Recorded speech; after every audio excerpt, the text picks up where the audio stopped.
ਸਤਨਾਮ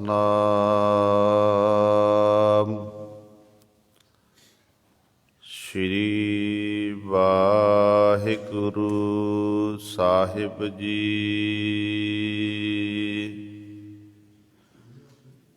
ਗਿਆਨ ਧਿਆਨ ਕਿਛ ਕਰਮ ਨ ਜਾਣਾ, ਸਾਰ ਨ ਜਾਣਾ ਤੇਰੀ।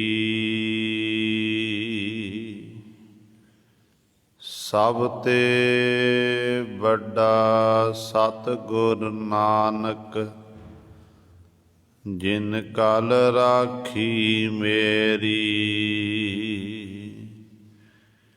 ਗਿਆਨ ਧਿਆਨ ਕਿਛ ਕਰਮ ਨ ਜਾਨਾ,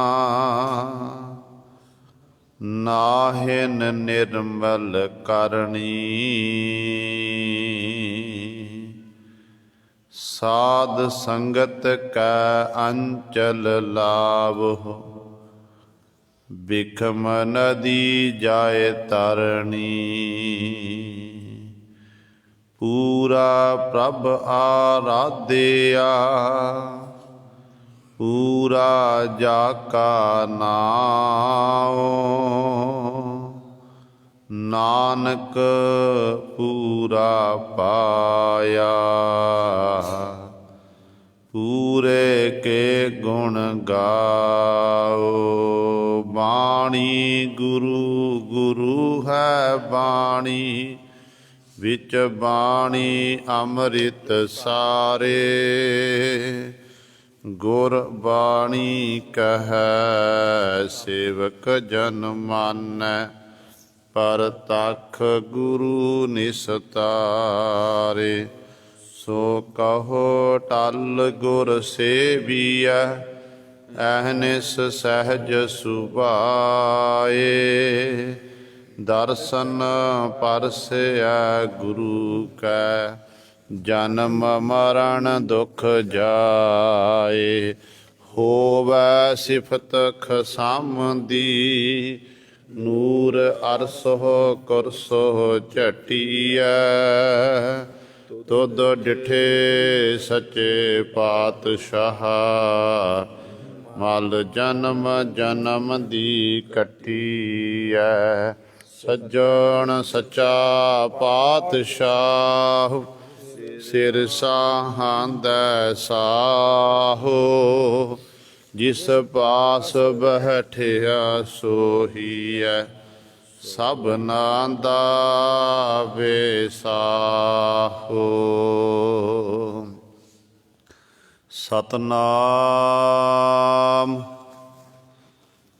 ਸ਼੍ਰੀ ਵਾਹਿਗੁਰੂ ਸਾਹਿਬ ਜੀ। ਪੂਰੈ ਸਤਿਗੁਰ ਬੂਝ ਬੁਝਾਈ, ਬਿਨ ਨਾਵੈ ਮੁਕਤ ਕਿਨੈ ਨਾ ਪਾਈ। ਪੂਰੈ ਸਤਿਗੁਰ ਬੂਝ ਬੁਝਾਈ, ਵਿਣ ਨਾਵੈ ਮੁਕਤ ਕਿਨੈ ਨਾ ਪਾਈ। ਨਾਮੇ ਨਾਮ ਮਿਲੈ ਵਡਿਆਈ, ਸਹਿਜ ਰਹਿ ਰੰਗ ਰਾਤਾ ਹੈ। ਕਾਇਆ ਨਗਰ ਢਹਿ ਢਹਿ ਢੇਰੀ, ਬਿਨ ਸ਼ਬਦੈ ਚੂਕੈ ਨਹੀਂ ਫੇਰੀ। ਸਾਚ ਸਲਾਹੇ ਸਾਚ ਸਮਾਵੈ, ਜਿਨ ਗੁਰਮੁਖ ਏਕੋ ਜਾਤਾ ਹੈ। ਜਿਸਨੋ ਨਦਰ ਕਰੇ ਸੋ ਪਾਏ, ਸਾਚਾ ਸ਼ਬਦ ਵਸੈ ਮਨ ਆਏ। ਨਾਨਕ ਨਾਮ ਰਤੇ ਨਿਰੰਕਾਰੀ, ਦਰ ਸਾਚੈ ਸਾਚ ਪਛਾਤਾ ਹੈ। ਜਿਸਨੋ ਨਦਰ ਕਰੇ ਸੋ ਪਾਏ। ਸਾਚਾ ਸ਼ਬਦ ਵਸੈ ਮਨ ਆਏ। ਨਾਨਕ ਨਾਮ ਰਤੇ ਨਿਰੰਕਾਰੀ। ਦਰ ਸਾਚੈ ਸਾਚ ਪਛਾਤਾ ਹੈ।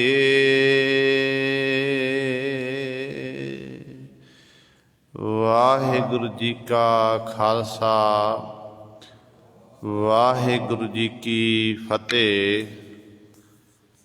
ਪਰਮ ਸਨਮਾਨਯੋਗ, ਜੁਗ ਜੁਗ ਅਟਲ, ਚਬਰ ਛਤਰ ਤਖ਼ ਦੇ ਮਾਲਕ, ਬਾਣੀ ਕੇ ਬੋਹਿਥ, ਜਾਹਰਾ ਜਹੂਰ ਹਾਜ਼ਰਾ ਹਜੂਰ, ਸਰਬ ਕਲਾ ਸਮਰੱਥ, ਧੰਨ ਧੰਨ ਸਾਹਿਬ ਸ੍ਰੀ ਗੁਰੂ ਗ੍ਰੰਥ ਸਾਹਿਬ। ਸੱਚੇ ਸਤਿਗੁਰੂ ਜੀ ਦੀ ਪਾਵਨ ਪਵਿੱਤਰ ਨਿੱਘੀ ਗੋਦ ਅੰਦਰ ਜੁੜ ਬੈਠੇ ਗੁਰੂ ਰੂਪ ਗੁਰੂ ਸਵਾਰੇ ਸਤ ਸੰਗੀ ਜਨੋ, ਆਪ ਜੀ ਵੱਡ ਭਾਗੇ ਹੋ ਜੋ ਦਸ਼ਮੇਸ਼ ਪਿਤਾ ਗੁਰੂ ਕਲਗੀਧਰ ਸਤਿਗੁਰੂ ਅੰਮ੍ਰਿਤ ਕੇ ਦਾਤੇ ਸਰਬੰਸ ਦਾਨੀ ਸਹਿਬੇ ਕਮਾਲ। ਧੰਨ ਧੰਨ ਸਾਹਿਬ ਸ੍ਰੀ ਗੁਰੂ ਗੋਬਿੰਦ ਸਿੰਘ ਮਹਾਰਾਜ ਜੀ ਦੇ ਪਾਵਨ ਪਵਿੱਤਰ ਅਸਥਾਨ ਚਰਨ ਛੋਹ ਧਰਤੀ ਗੁਰਦੁਆਰਾ ਮੰਜੀ ਸਾਹਿਬ ਆਲਮਗੀਰ ਵਿਖੇ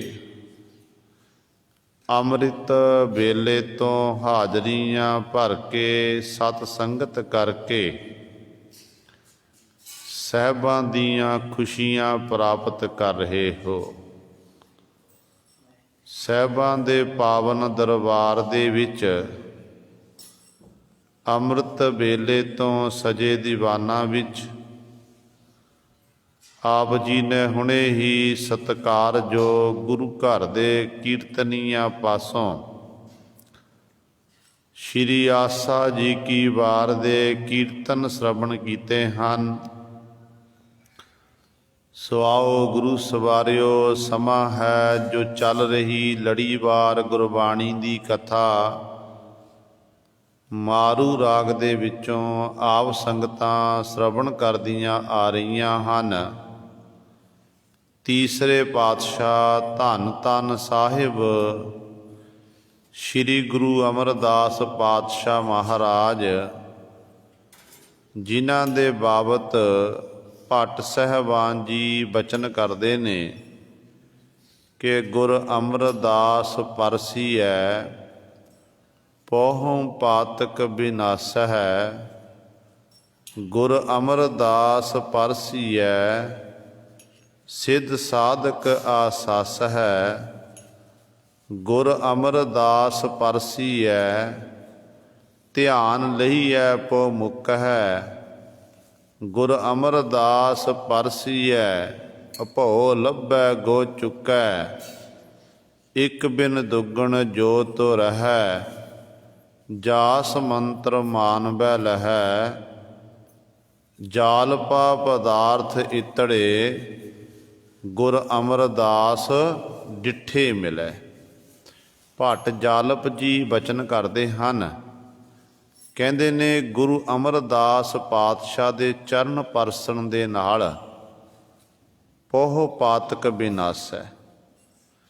ਜਿੰਨੇ ਵੀ ਜੀਵਨ ਕਾਲ ਦੇ ਵਿੱਚ ਜੀਵਨ ਹੈ ਅੱਜ ਤੱਕ ਪਾਪ ਇਤਿਆਦ ਕੀਤੇ ਨੇ, ਮਾੜੇ ਕੰਮ ਕੀਤੇ ਨੇ, ਉਹ ਸਾਰੇ ਕਹਿੰਦੇ ਨੇ ਫਿਰ ਸਤਿਗੁਰ ਦੇ ਚਰਨ ਪਰਸਨ ਦੇ ਨਾਲ ਖਤਮ ਹੋ ਜਾਂਦੇ ਨੇ। ਗੁਰ ਅਮਰਦਾਸ ਪਰਸੀਐ ਪਹੁ ਪਾਤਕ ਬਿਨਾਸੈ। ਗੁਰ ਅਮਰਦਾਸ ਪਰਸੀਐ ਸਿੱਧ ਸਾਧਕ ਆਸਾਸੈ। ਹੋਰ ਕੀ ਪ੍ਰਾਪਤ ਹੁੰਦਾ ਹੈ? ਕਹਿੰਦੇ ਨੇ ਗੁਰੂ ਅਮਰਦਾਸ ਪਾਤਸ਼ਾਹ ਦੇ ਚਰਨ ਸਪਰਸ਼ ਕਰਨ ਦੇ ਨਾਲ, ਗੁਰੂ ਗੁਰੂ ਜਪਣ ਦੇ ਨਾਲ ਫਿਰ ਜੀਵ ਦੇ ਕੋਲ ਰਿੱਧੀਆਂ ਸਿੱਧੀਆਂ ਇਤਿਆਦਿਕ ਆ ਜਾਂਦੀਆਂ ਨੇ। ਇਹ ਜਿਹੜੀਆਂ ਗੁਪਤ ਸ਼ਕਤੀਆਂ ਨੇ ਇਹ ਸਾਰੀਆਂ ਪ੍ਰਾਪਤ ਹੋ ਜਾਂਦੀਆਂ ਹਨ। ਤੇ ਗੁਰੂ ਅਮਰਦਾਸ ਪਾਤਸ਼ਾਹ ਦੇ ਚਰਨ ਸਪਰਸ਼ ਕਰਨ ਦੇ ਨਾਲ ਇੱਥੋਂ ਤੱਕ ਅਭੋ ਲੱਭੈ। ਜਿਹੜਾ ਅਭੋ ਕੌਣ ਹੈ? ਜਿਹੜਾ ਨਹੀਂ ਲੱਭਣ ਵਾਲਾ ਪਰਮੇਸ਼ਰ ਵਾਹਿਗੁਰੂ। ਉਹ ਵਾਹਿਗੁਰੂ ਦੀ ਅਨਭੋ ਜਿਹੜਾ ਪਰਮੇਸ਼ਰ ਹੈ, ਉਹ ਵਾਹਿਗੁਰੂ ਪਰਮਾਤਮਾ ਦੀ ਪ੍ਰਾਪਤੀ ਹੋ ਜਾਂਦੀ ਹੈ। ਗੋ ਚੁੱਕਾ ਤੇ ਜੀਵ ਦਾ ਫਿਰ ਜੀਵ ਦੇ ਅੰਦਰੋਂ ਜਿਹੜਾ ਜਮਾਂ ਦਾ ਡਰ ਹੈ, ਜੰਮਣ ਮਰਨ ਦਾ ਜਿਹੜਾ ਡਰ ਹੈ, ਇਹ ਸਾਰਾ ਮੁੱਕ ਜਾਂਦਾ। ਪਤਾ ਹੈ ਕਿ ਗੁਰੂ ਅਮਰਦਾਸ ਪਾਤਸ਼ਾਹ ਦੀ ਟਹਿਲ ਸੇਵਾ ਕਰਕੇ ਇਹ ਸਭ ਕੁਝ ਪ੍ਰਾਪਤ ਹੋ ਜਾਣਾ ਹੈ। ਤੇ ਧੰਨ ਗੁਰੂ ਅਮਰਦਾਸ ਪਾਤਸ਼ਾਹ ਮਹਾਰਾਜ ਸਾਡੇ ਉੱਤੇ ਬਖਸ਼ਿਸ਼ ਕਰ ਰਹੇ ਹਨ। ਤੇ 1052 ਅੰਕ ਤੇ ਸਤਿਗੁਰੂ ਮਹਾਰਾਜ ਦੀ ਕਿਰਪਾ ਦੇ ਨਾਲ ਪਰਸੋਂ ਵਾਲੇ ਦੀਵਾਨਾਂ ਦੇ ਵਿੱਚ 13 ਬੰਦਾਂ ਤੱਕ ਪਾਤਸ਼ਾਹ ਨੇ ਵਿਚਾਰ ਕਰਵਾਈ ਹੈ। ਆ 14ਵੇਂ ਬੰਦ ਦੁਆਰਾ ਸਤਿਗੁਰੂ ਬਖਸ਼ਿਸ਼ ਕਰ ਰਹੇ ਹਨ। ਆਓ ਆਪਣੀਆਂ ਮਨ ਬਿਰਤੀਆਂ ਇਕਾਗਰ ਕਰੀਏ, ਧਿਆਨ ਗੁਰੂ ਚਰਨਾਂ ਨਾਲ ਜੋੜੀਏ ਤੇ ਗੁਰੂ ਮਹਾਰਾਜ ਜੀ ਦੇ ਪਾਵਨ ਉਪਦੇਸ਼ ਨੂੰ ਹਿਰਦਿਆਂ ਵਿੱਚ ਵਸਾ ਕੇ ਆਪਣਾ ਜੀਵਨ ਸਫਲਾ ਕਰੀਏ। ਕਰੋ ਸਾਰੇ ਆਪਣੀ ਰਸਨਾ ਪਵਿੱਤਰ, ਉਚਾਰਨ ਕਰੋ ਜੀ ਸਤਨਾਮ ਸ਼੍ਰੀ ਵਾਹਿਗੁਰੂ ਸਾਹਿਬ ਜੀ। ਪੂਰੈ ਸਤਿਗੁਰ ਬੂਝ ਬੁਝਾਈ, ਬਿਨ ਨਾਵੈ ਮੁਕਤ ਕਿਨੈ ਨਾ ਪਾਈ। ਧੰਨ ਧੰਨ ਸਾਹਿਬ ਸ੍ਰੀ ਗੁਰੂ ਅਮਰਦਾਸ ਪਾਤਸ਼ਾਹ ਮਹਾਰਾਜ ਬਖਸ਼ਿਸ਼ ਕਰ ਰਹੇ ਹਨ। ਜਗਿਆਸੂ ਜਨਾਂ ਨੇ ਸਤਿਗੁਰੂ ਮਹਾਰਾਜ ਦੇ ਚਰਨਾਂ 'ਚ ਬੇਨਤੀ ਕੀਤੀ ਕਿ ਪਾਤਸ਼ਾਹ ਜੀ, ਮੁਕਤ ਹੋਣ ਦਾ ਤਰੀਕਾ ਕੀ ਹੈ? ਜੀਵ ਦੇ ਬਾਬਤ ਆਪ ਜੀ ਇਹ ਦੱਸਦੇ ਹੋ ਕਿ ਜੀਵ ਵਾਰ-ਵਾਰ ਜਨਮ ਲੈਂਦਾ, ਫਿਰ ਮਰ ਜਾਂਦਾ, ਫਿਰ ਜਨਮ ਲੈਂਦਾ, ਫਿਰ ਮਰ ਜਾਂਦਾ ਏ। ਇਸ ਤਰ੍ਹਾਂ 84 ਦੇ ਭ੍ਰਮਣ ਦੇ ਵਿੱਚ ਜੀਵ ਭਟਕਦਾ ਹੈ। ਸਤਿਗੁਰੂ ਜੀ ਫਿਰ ਜੀਵ ਮੁਕਤ ਵੀ ਹੁੰਦੇ ਨੇ, ਤੇ ਮੁਕਤ ਹੋਣ ਦਾ ਤਰੀਕਾ ਕੀ ਹੈ? ਆਪ ਜੀ ਕਿਰਪਾ ਕਰਕੇ ਬਖਸ਼ਿਸ਼ ਕਰੋ। ਤੇ ਸਤਿਗੁਰੂ ਮਹਾਰਾਜ ਫਿਰ ਉੱਤਰ ਦਿੰਦੇ ਨੇ, ਕਹਿੰਦੇ ਨੇ ਪੂਰਾ ਸਤਿਗੁਰ ਬੂਝ ਬੁਝਾਈ। ਪੂਰਨ ਸਤਿਗੁਰੂ ਜੀ ਨੇ। ਪੂਰੇ ਸਤਿਗੁਰੂ ਕਿਹੜੇ ਨੇ? ਗੁਰੂ ਗ੍ਰੰਥ ਸਾਹਿਬ ਮਹਾਰਾਜ। ਪੂਰੇ ਸਤਿਗੁਰੂ ਕਿਹੜੇ ਨੇ? ਧੰਨ ਗੁਰੂ ਨਾਨਕ ਦੇਵ ਮਹਾਰਾਜ ਤੋਂ ਲੈ ਕੇ ਗੁਰੂ ਕਲਗੀਧਰ ਪਾਤਸ਼ਾਹ ਮਹਾਰਾਜ ਤੱਕ ਇਹ ਪੂਰੇ ਸਤਿਗੁਰੂ ਜੀ ਹਨ। ਪੂਰੇ ਸਤਿਗੁਰੂ ਨੇ ਬੂਝ ਬੁਝਾਈ ਜਣਾ ਦਿੱਤਾ, ਇਹ ਗਿਆਨ ਕਰਵਾ ਦਿੱਤਾ। ਕੀ ਆਖਿਆ ਕਿ ਬਿਨ ਨਾਵੈ ਮੁਕਤ ਕਿਨੈ ਨਾ ਪਾਈ, ਕਿ ਭਾਈ ਪਰਮੇਸ਼ਰ ਦੇ ਨਾਮ ਤੋਂ ਬਿਨਾਂ ਅੱਜ ਤੱਕ ਕੋਈ ਮੁਕਤੀ ਪ੍ਰਾਪਤ ਨਹੀਂ ਕਰ ਸਕਿਆ। ਤਾਈਓ ਪਾਤਸ਼ਾਹ ਜੀ ਸਮਝਾਉਂਦੇ ਨੇ, ਸੁਖਨੀ ਸਾਹਿਬ ਦੀ ਪਾਵਨ ਬਾਣੀ ਆਪਾਂ ਪੜ੍ਹਦੇ ਹਾਂ। ਅਖੀਰਲੀ ਅਸ਼ਟਪਦੀ ਵਿੱਚ ਪਹਿਲੀ ਪੌੜੀ ਵਿੱਚ ਪਾਤਸ਼ਾਹ ਬਚਨ ਕਰਦੇ ਨੇ ਕਿ ਪੂਰੇ ਗੁਰ ਕਾ ਸੁਣ ਉਪਦੇਸ਼, ਪਾਰ ਬ੍ਰਹਮ ਨਿਕਟ ਕਰ ਪੇਖ, ਸਾ ਸਾ ਸਿਮਰੋ ਗੋਬਿੰਦ, ਮਨ ਅੰਤਰ ਕੀ ਉਤਰੈ ਚਿੰਦ, ਆਸ ਅਨਿਤ ਤਿਆਗੋ ਤਰੰਗ, ਸੰਤ ਜਨਾਂ ਕੀ ਚਰਣੀ ਲੱਗ, ਆਪ ਛੋੜ ਬੇਨਤੀ ਕਰੋ, ਸਾਧ ਸੰਗ ਅਗਨ ਸਾਗਰ ਤਰੋ, ਹਰ ਧਨ ਕੇ ਭਰ ਲਿਓ ਭੰਡਾਰ, ਨਾਨਕ ਗੁਰ ਪੂਰੇ ਨਮਸਕਾਰ। ਕਹਿੰਦੇ ਇਸ ਤਰ੍ਹਾਂ ਭਾਈ ਆਪਣੇ ਪੂਰੇ ਗੁਰੂ ਨੂੰ ਨਮਸਕਾਰ ਕਰ, ਪੂਰੇ ਗੁਰੂ ਦੇ ਲੜ ਲੱਗਣਾ ਕਰ। ਇਸੇ ਤਰ੍ਹਾਂ ਹੀ ਜੈਤਸਰੀ ਦੀ ਵਾਰ ਦੇ ਵਿੱਚ ਪੰਜਵੇਂ ਗੁਰ ਦੇ ਮਹਾਰਾਜ ਗੁਰੂ ਦੀ ਮਹਿਮਾ, ਗੁਰੂ ਦੀ ਵਡਿਆਈ ਬਖਸ਼ਿਸ਼ ਕਰਦੇ ਨੇ। ਸਤਿਗੁਰੂ ਜੀ ਦਾ ਫਰਮਾਨ ਪੁੱਛਿਆ ਕਿ ਪਾਤਸ਼ਾਹ ਗੁਰਦੇਵ ਕੌਣ ਹੈ, ਗੁਰੂ ਕੈਸਾ ਹੈ? ਤੇ ਪਾਤਸ਼ਾਹ ਕਹਿੰਦੇ ਨੇ ਗੁਰ ਗੋਬਿੰਦ ਗੋਪਾਲ ਗੁਰ, ਗੁਰ ਪੂਰਨ ਨਾਰਾਇਣ ਹੈ, ਗੁਰ ਦਇਆਲ ਸਮਰੱਥ ਗੁਰ, ਗੁਰ ਨਾਨਕ ਪਤਿਤ ਉਦਾਹਰਣ ਹੈ। ਪਾਤਸ਼ਾਹ ਜੀ ਫਰਮਾਨ ਕਰਦੇ ਹਨ, ਕਹਿੰਦੇ ਗੁਰੂ ਕੀ ਹੈ? ਗੋਬਿੰਦ ਹੈ। ਗੋਬਿੰਦ ਦਾ ਭਾਵ ਪਰਮੇਸ਼ਰ। ਗੁਰੂ ਕੀ ਹੈ? ਗੋਪਾਲ ਹੈ। ਗੋਪਾਲ ਤੋਂ ਭਾਵ ਹੈ ਉਹ ਸਾਰੀ ਧਰਤੀ ਦੀ ਪ੍ਰਤਪਾਲਨਾ ਕਰਨ ਵਾਲਾ ਹੈ, ਸੰਸਾਰ ਨੂੰ ਪਾਲਦਾ ਹੈ, ਇਸ ਕਰਕੇ ਉਹਦਾ ਨਾਮ ਹੈ ਗੋਪਾਲ। ਕਹਿੰਦੇ ਗੁਰੂ ਹੀ ਗੋਬਿੰਦ ਹੈ, ਗੁਰੂ ਹੀ ਗੋਪਾਲ ਹੈ, ਤੇ ਗੁਰ ਪੂਰਨ ਨਾਰਾਇਣ ਹੈ, ਗੁਰੂ ਹੀ ਪੂਰਨ ਨਾਰਾਇਣ ਹੈ। ਨਰਾਂ ਦਾ ਆਇਣ, ਨਰ ਆਇਣ, ਜੋ ਨਰਾਂ ਦਾ ਆਇਣ, ਨਰਾਂ ਦਾ ਮਾਲਕ ਹੈ। ਜਿੰਨੇ ਵੀ 84 ਲੱਖ ਜੂਨਾਂ ਨੇ, ਜਿੰਨੇ ਵੀ ਲੋਕ ਹਨ, ਜਿੰਨੇ ਬ੍ਰਹਮੰਡ ਹਨ, ਉਹਨਾਂ ਸਾਰਿਆਂ ਦਾ ਮਾਲਕ ਕੌਣ ਹੈ? ਇੱਕ ਪਰਮੇਸ਼ਰ, ਜਿਹਨੂੰ ਨਾਰਾਇਣ ਆਖਿਆ ਜਾਂਦਾ ਹੈ, ਜਿਹਨੂੰ ਵਾਹਿਗੁਰੂ ਆਖਿਆ ਜਾਂਦਾ ਹੈ। ਇਹ ਸਾਰੇ ਉਸ ਮਾਲਕ ਦੇ ਨਾਮ ਹਨ।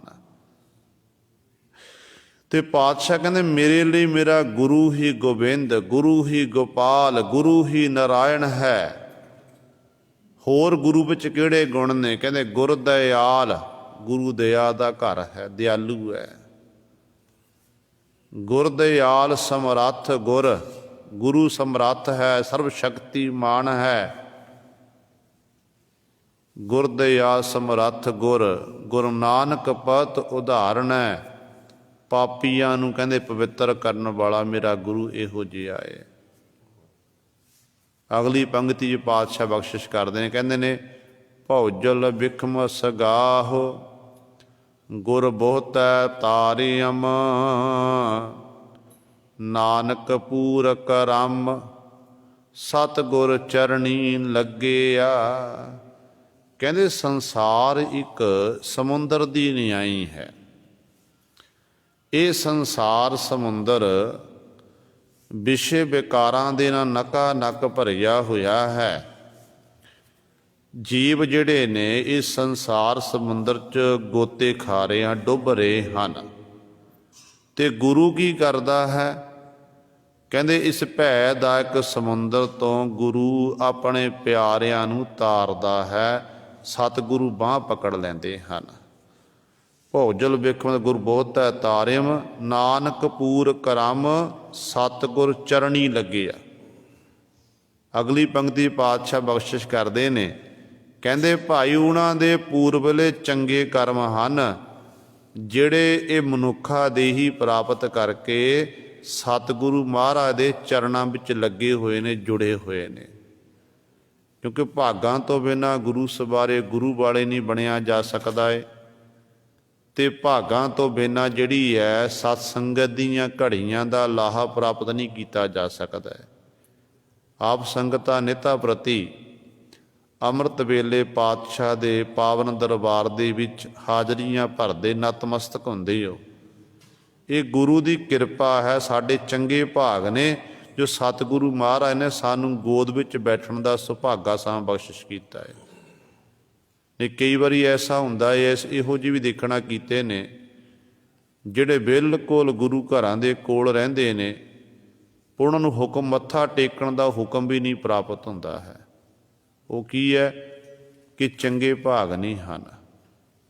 ਗੁਰਬਾਣੀ ਦਾ ਫਰਮਾਨ ਹੈ ਕਿ ਦਰਸ਼ਨ ਕੋ ਲੋਚੈ ਸਭ ਕੋਈ, ਪੂਰੈ ਭਾਗ ਪ੍ਰਾਪਤ ਹੋਈ।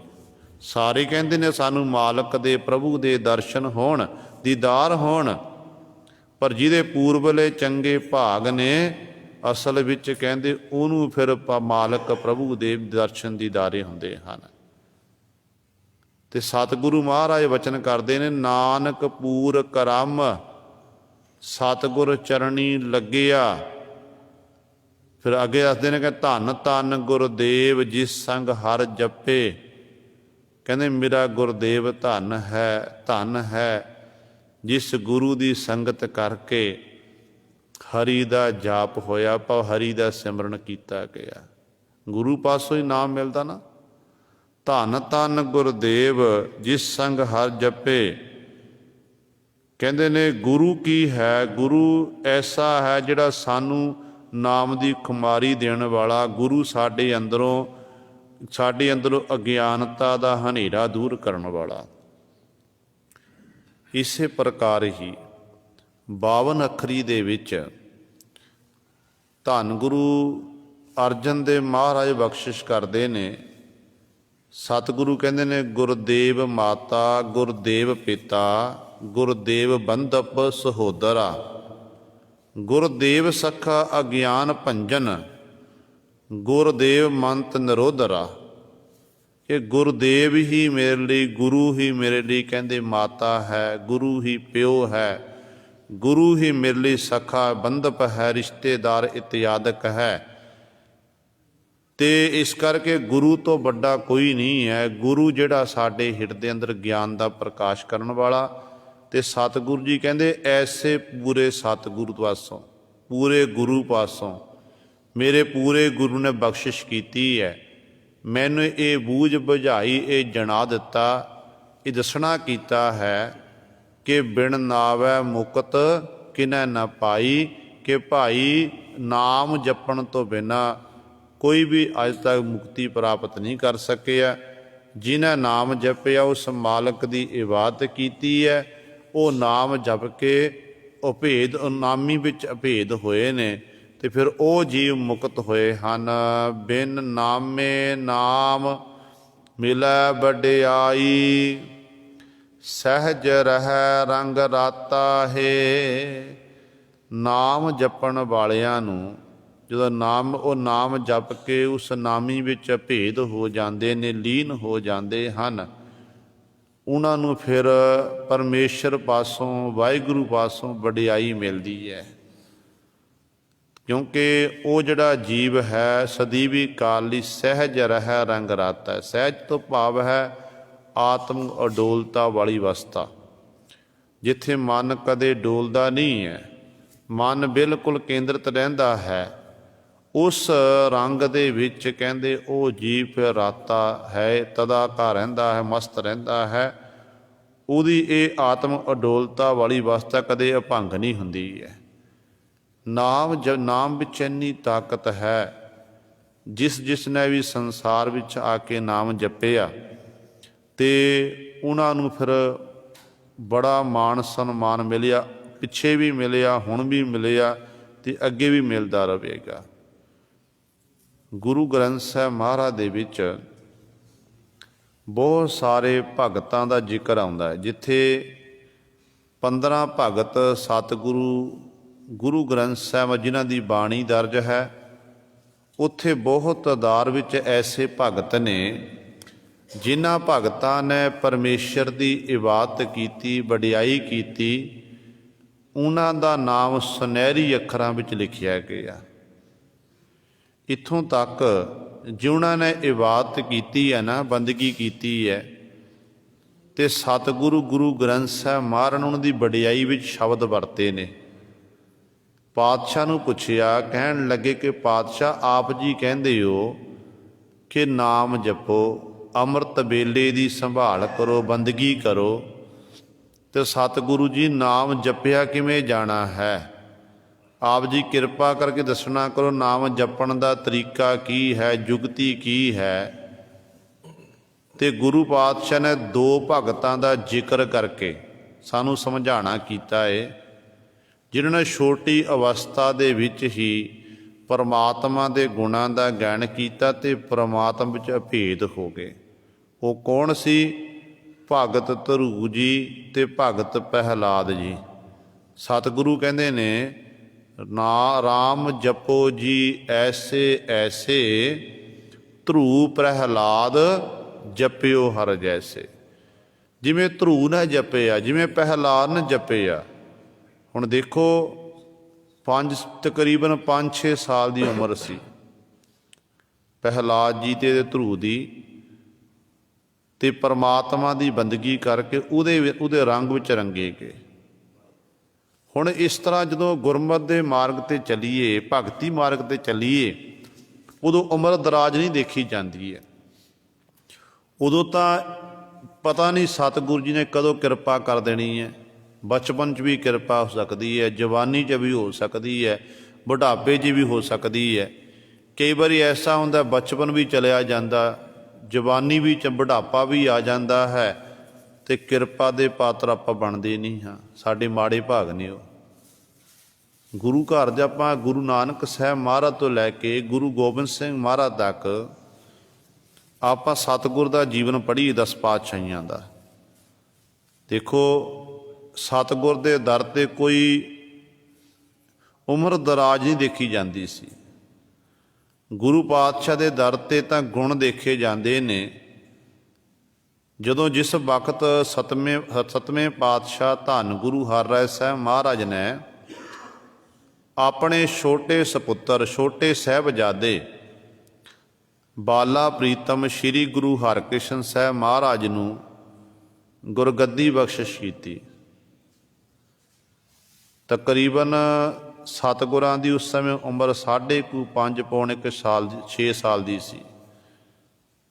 ਤੇ ਕਹਿੰਦੇ ਨੇ ਜਦੋਂ ਗੁਰਗੱਦੀ ਪ੍ਰਾਪਤ ਹੋਈ ਹੈ, ਜਿੱਥੇ ਰਾਮ ਰਾਏ ਵੱਡਾ ਭਰਾਤਾ ਸੀ ਉਹ ਵਿਰੋਧਤਾ ਕਰਨ ਲੱਗਿਆ। ਹੋਰ ਅਨੇਕਾਂ ਧੀਰਮਲ ਜੈਸੇ ਇਤਿਆਦਿਕ ਹੋਰ ਅਨੇਕਾਂ ਸਨ, ਹਰ ਜੀ ਜੈਸੇ ਪ੍ਰਿਥੀ ਚੰਦ ਦੀ ਕੁਲ ਦੇ ਵਿੱਚੋਂ ਇਹ ਵਿਰੋਧਤਾ ਕਰਦੇ ਸੀ। ਉੱਥੇ ਲੋਕਾਂ ਵਿੱਚ ਆਮ ਇਹ ਚਰਚਾ ਸੀ ਕਿ ਇਹ ਛੋਟਾ ਜਿਹਾ ਬੱਚਾ, ਛੋਟਾ ਜਿਹਾ ਬਾਲਕ ਗੁਰੂ ਨਾਨਕ ਦੀ ਗੱਦੀ ਦਾ ਮਾਲਕ ਬਣ ਗਿਆ। ਇਹ ਗੁਰੂ ਕਿਵੇਂ ਹੋ ਸਕਦਾ ਹੈ?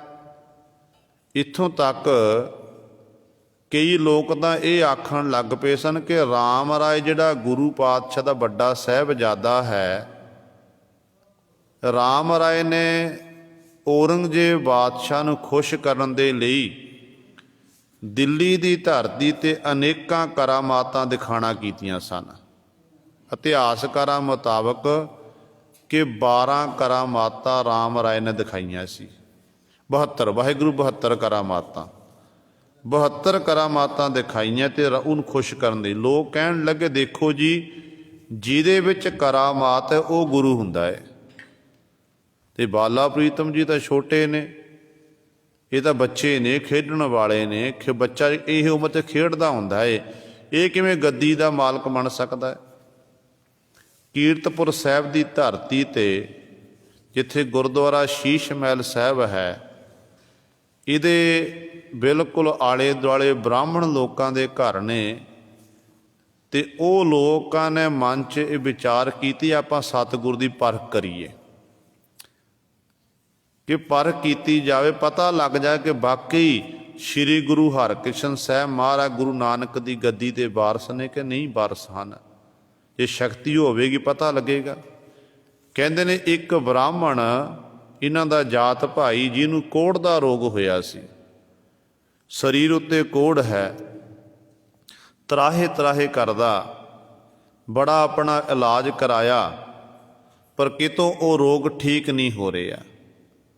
ਜਦੋਂ ਰੋਗ ਨਿਵਰਤੀ ਨਹੀਂ ਹੋ ਰਹੀ ਹੈ, ਠੀਕ ਨਹੀਂ ਹੋ ਰਿਹਾ ਏ, ਤੇ ਬ੍ਰਾਹਮਣ ਜਿਹੜੇ ਇਕੱਠੇ ਹੋਏ ਕਹਿਣ ਲੱਗੇ ਦੇਖੋ, ਨਾਲੇ ਸਾਡਾ ਇਹ ਸਾਡਾ ਭਰਾ ਹੈ, ਜਾਤ ਭਾਈ ਹੈ, ਆਪਾਂ ਪਰਖ ਕਰਦੇ ਹਾਂ, ਗੁਰੂ ਹਰਿਕ੍ਰਿਸ਼ਨ ਸਾਹਿਬ ਮਹਾਰਾਜ ਦੀ ਪਾਲਕੀ ਇੱਧਰੋਂ ਚੱਲ ਕੇ ਆਵੇਗੀ ਤੇ ਆਪਾਂ ਪਾਲਕੀ ਦੇ ਅੱਗੇ ਇਸ ਬ੍ਰਾਹਮਣ ਨੂੰ ਲਟਾ ਦਿੰਦੇ ਹਾਂ। ਇਹ ਹਾਏ ਹਾਏ ਕਰੇਗਾ ਤੇ ਸਤਿਗੁਰੂ ਮਹਾਰਾਜ ਜੀ ਆਪਣੇ ਪਾਲਕੀ 'ਚੋਂ ਬਾਹਰ ਨਿਕਲਣਗੇ। ਜੇਕਰ ਇਸ ਬ੍ਰਾਹਮਣ ਨੂੰ ਸਤਿਗੁਰੂ ਨੇ ਠੀਕ ਕਰ ਦਿੱਤਾ, ਅਸੀਂ ਸਤਿਗੁਰੂ ਨੂੰ ਗੁਰੂ ਮੰਨ ਲਵਾਂਗੇ, ਨਹੀਂ ਅਸੀਂ ਇਹ ਸੋਚਾਂਗੇ ਛੋਟਾ ਜਿਹਾ ਬਾਲਕ ਗੁਰੂ ਨਹੀਂ ਹੋ ਸਕਦਾ ਹੈ, ਨਾਲੇ ਸਾਡੀ ਪਰਖ ਹੋ ਜਾਵੇਗੀ। ਕਹਿੰਦੇ ਇਸੇ ਤਰ੍ਹਾਂ ਬ੍ਰਾਹਮਣ ਨੂੰ ਸਿਖਾ ਦਿੱਤਾ ਗਿਆ। ਉੱਧਰੋਂ ਸ਼੍ਰੀ ਗੁਰੂ ਹਰਿਕ੍ਰਿਸ਼ਨ ਸਾਹਿਬ ਮਹਾਰਾਜ ਪਾਲਕੀ ਵਿਖੇ ਬਿਰਾਜਮਾਨ ਨੇ, ਕਰਾਹਿਆ ਨੇ ਪਾਲਕੀ ਚੁੱਕੀ ਹੋਈ ਹੈ। ਵਾਹਿਗੁਰੂ ਵਾਹਿਗੁਰੂ ਗੁਰਮੰਤਰ ਦਾ ਜਾਪ ਹੋ ਰਿਹਾ ਹੈ। ਜਦੋਂ ਸਤਿਗੁਰੂ ਲੰਘਣ ਲੱਗੇ ਨਾ ਤੇ ਕਰਾਹਿਆ ਨੇ ਪਾਲਕੀ ਰੋਕ ਦਿੱਤੀ। ਸਤਿਗੁਰੂ ਪੁੱਛਦੇ ਨੇ, ਕਹਿੰਦੇ ਭਾਈ ਕੀ ਗੱਲ ਹੈ, ਪਾਲਕੀ ਕਿਉਂ ਰੋਕੀ ਹੈ? ਕਹਿਣ ਲੱਗੇ ਕਿ ਪਾਤਸ਼ਾਹ, ਰਾਹ ਦੇ ਵਿੱਚ ਇੱਕ ਬ੍ਰਾਹਮਣ ਲੇਟਿਆ ਹੋਇਆ ਜਿਹਦੇ ਸਰੀਰ ਉੱਤੇ ਕੋਹੜ ਦਾ ਰੋਗ ਹੈ ਤੇ ਉਹ ਤਰਾਹੇ ਤਰਾਹੇ ਕਰ ਰਿਹਾ, ਹਾਏ ਹਾਏ ਕਰਦਾ ਹੈ। ਸਤਿਗੁਰੂ ਇਸ ਕਰਕੇ ਪਾਲਕੀ ਰੋਕੀ ਹੈ। ਤੇ ਪਾਤਸ਼ਾਹ ਮਹਾਰਾਜ ਫਿਰ ਪਾਲਕੀ ਚੋਂ ਬਾਹਰ ਨਿਕਲੇ।